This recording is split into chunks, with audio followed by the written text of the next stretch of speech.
mistake. I think instead we should have had a whistleblower and not a horn tooter. He should have stood up and said, look, these things are a disaster. This is a crisis. He should have been anxiously telling the American people that these entities were causing a housing bubble that would cause a collapse that we've seen here in Florida and around the country. And are they a problem today? Absolutely. They're offering mortgages, again, to people who can't possibly repay them. We're creating another housing bubble, which will hurt the American people. The right course for our housing industry is to get people back to work so they can buy homes again. We have 9.9% unemployment in Florida. It's unthinkable. 18% real unemployment here. Get people back to work. We'll get people into homes, get the foreclosures out of the system, let people get into homes, rent properties if necessary, and get America's housing industry growing again. Speaker Gingrich. Let me start by saying Florida is one of the 2 or 3 most hard-hit states on foreclosures. How many of you know somebody who's had a house foreclosed? Just raise your hand. Raise your hand. Okay. The governor has cheerfully been attacking me inaccurately, and he knows it. The contracts we released from Freddie Mac said I would do no consulting. Wrote in, no lobbying, none. But there's a more interesting story. We began digging in after Monday night because, frankly, I'd had about enough of this. We discovered, to our shock, Governor Romney owns shares of both Fannie Mae and Freddie Mac. Governor Romney made $1 million off of selling some of that. Governor Romney owns share and has an investment in Goldman Sachs, which is today foreclosing on Floridians. So maybe Governor Romney, in the spirit of openness, should tell us how much money he's made off of how many households that have been foreclosed by his investments. But let's be clear about that. This is fun.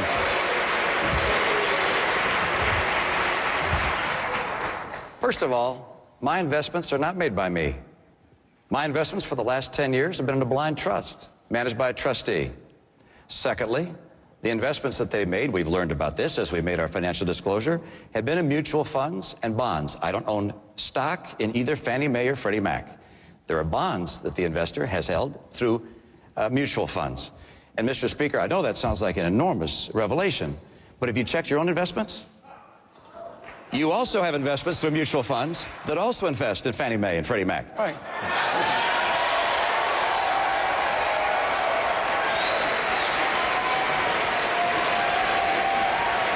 Let me finish. I've got more time. Let me just continue.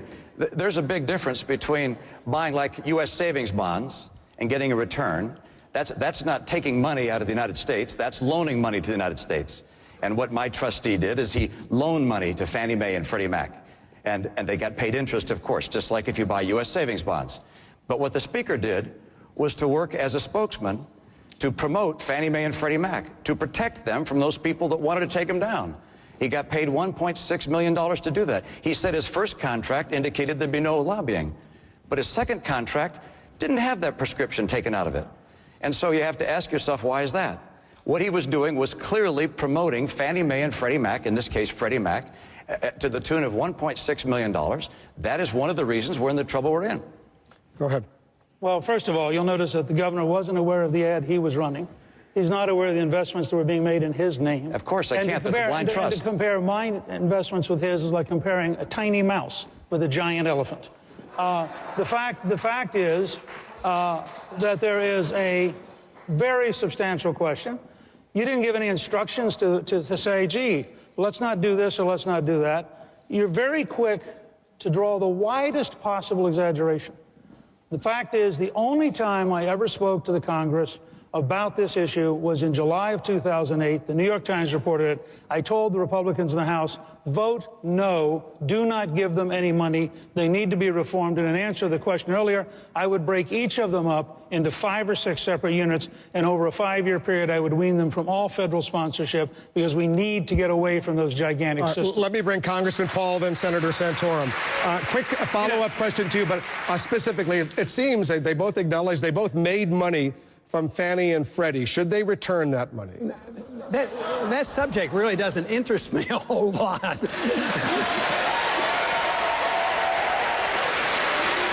But the question does. The question is, what are we going to do about Fannie Mae and Freddie Mac? It should have been auctioned off right after the crash came. It would have been cleansed by now. It should have been sold. But maybe it's my physician background, but I think an ounce of prevention is what we ought to talk about, so we quit doing this. But we know how the bubble came about. It was excessive credit, interest rates held too low too long, the Federal Reserve responsible for that. Community Reinvestment Act, which is affirmative action telling banks they have to make these risky loans. At the same time, there was a line of credit which allowed Fannie Mae and Freddie Mac to, to make more money, and it was assumed that they would always be protected. Now, you can't argue. I've talked a long time about cutting off that credit from the Fed. I was trying to prevent this stuff. Also, I oppose Community Reinvestment Act, as well as I had legislation in 10 years before the bus came to remove that line of credit to the Fed, to the Treasury.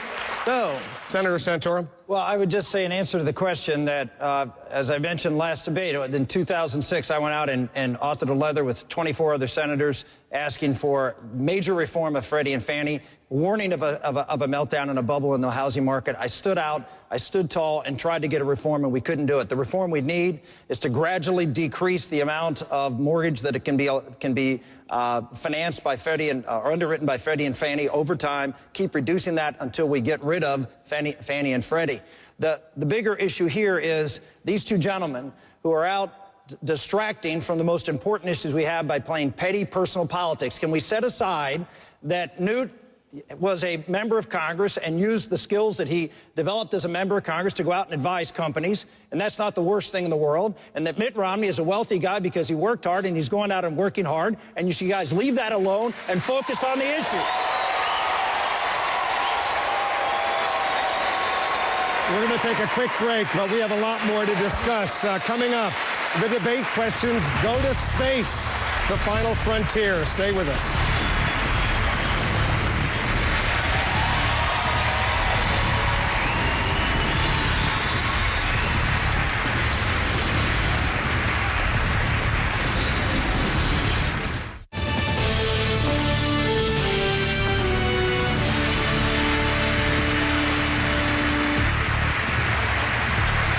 We're continuing the debate here in Jacksonville, Florida. Let's get to the issue of transparency, because voters out there, they want to know as much about you, four gentlemen, as possible before they vote.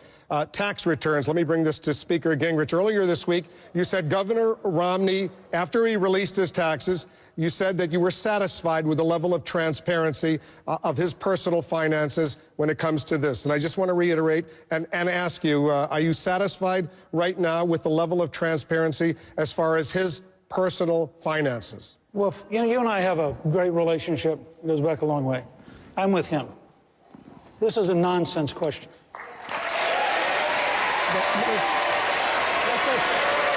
Look, how about if the four of us agree for the rest of the evening, we'll actually talk about issues that relate to governing America. Mr. Speaker, you made an issue of this week when you said that he lives in a world of Swiss bank and Cayman Island bank accounts. I didn't say that, you did. I did, and I'm perfectly happy to say that on an interview on some TV show, but this is a national debate where you have a chance to get the four of us to talk about a whole range of issues. But if you make a serious accusation against Governor Romney like that, you need to explain that. You want to try again? I mean, wouldn't it be nice if people didn't make accusations somewhere else that they weren't willing to defend here? Okay. All right. Okay. Given that standard, Mitt, I did say I thought it was unusual, and I don't know of any American president who's had a Swiss bank account. I'd be glad for you to explain that sort of thing. Okay. I will. I'll say it again. I have a trustee that manages my investments in a blind trust. That was so that I would avoid any conflicts of interest. That trustee indicated last week when he was asked about this, he said that he wanted to diversify the investments that I had. And for a while, he had money in a Swiss account reported in the U.S., full taxes paid on it, U.S. taxes. There's nothing wrong with that. And I know that there may be some who try and make a deal of that, as you have out publicly. But look, I think it's important for people to make sure that we don't castigate individuals who've been successful and try and, by innuendo, suggest there's something wrong with being successful and having investments and having a return on those investments. The Speaker, you've indicated that somehow I don't earn that money. I have earned the money that I have. I didn't inherit it. I take risk. I make investment. Those investments lead to jobs being created in America. I'm proud of being successful. I'm proud of being in the free enterprise system that creates jobs for other people. I'm not going to run from that. I'm proud of the taxes I pay. My taxes plus my charitable contributions this year, 2011, will be about 40%. So look, let's put behind this idea of attacking me because of my investments or my money, and let's get Republicans to say, you know what you've accomplished in your life shouldn't be seen as a detriment. It should be seen as an asset to help America.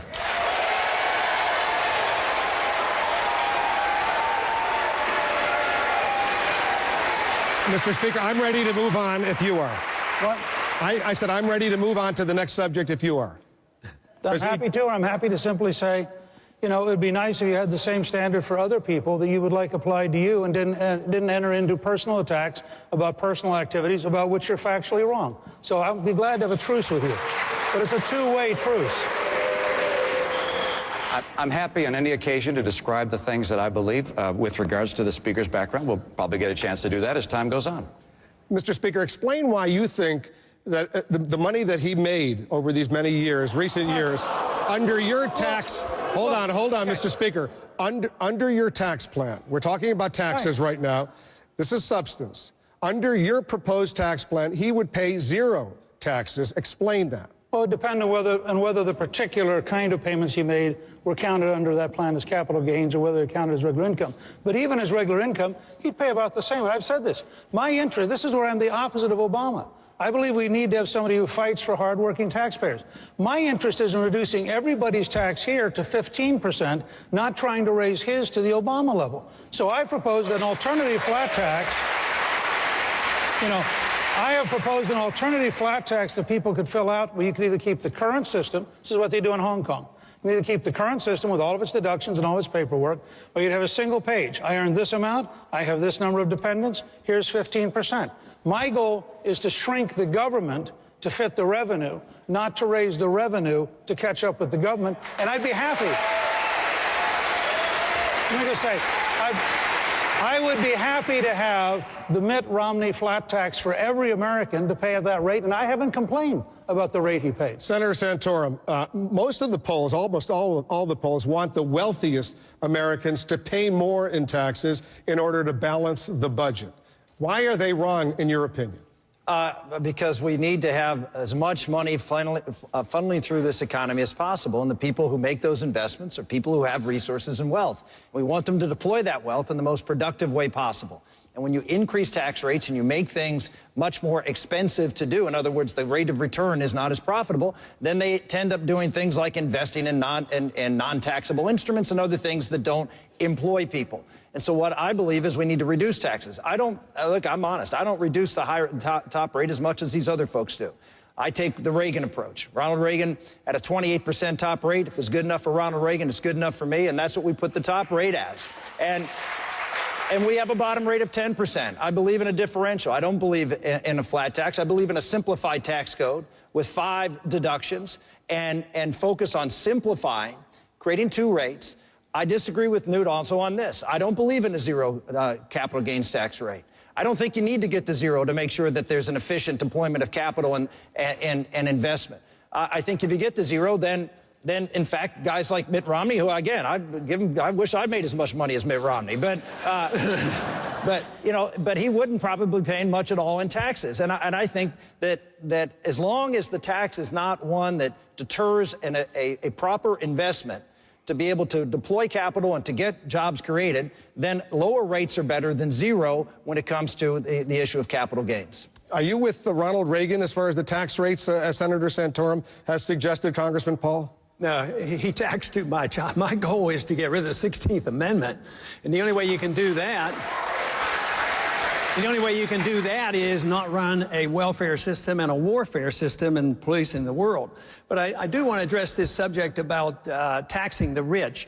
That is not a solution. But I understand and really empathize with the people who talk about the 99 and the 1, because there's a characteristic about what happens when you destroy a currency. There is a transfer of wealth from the middle class to the wealthy, and this has been going on for 40 years. So the middle class is shrinking, they're getting poorer, and they're losing their jobs, and they're losing their houses. But Wall Street isn't getting poorer, and they are the ones who are getting the bailout. So we have to address the bailout and the system that favors a certain group over another group. If you don't have sound money money, and if you have a welfare state, no matter whether the welfare state is designed to help the poor, you know, the welfare system helps the wealthy.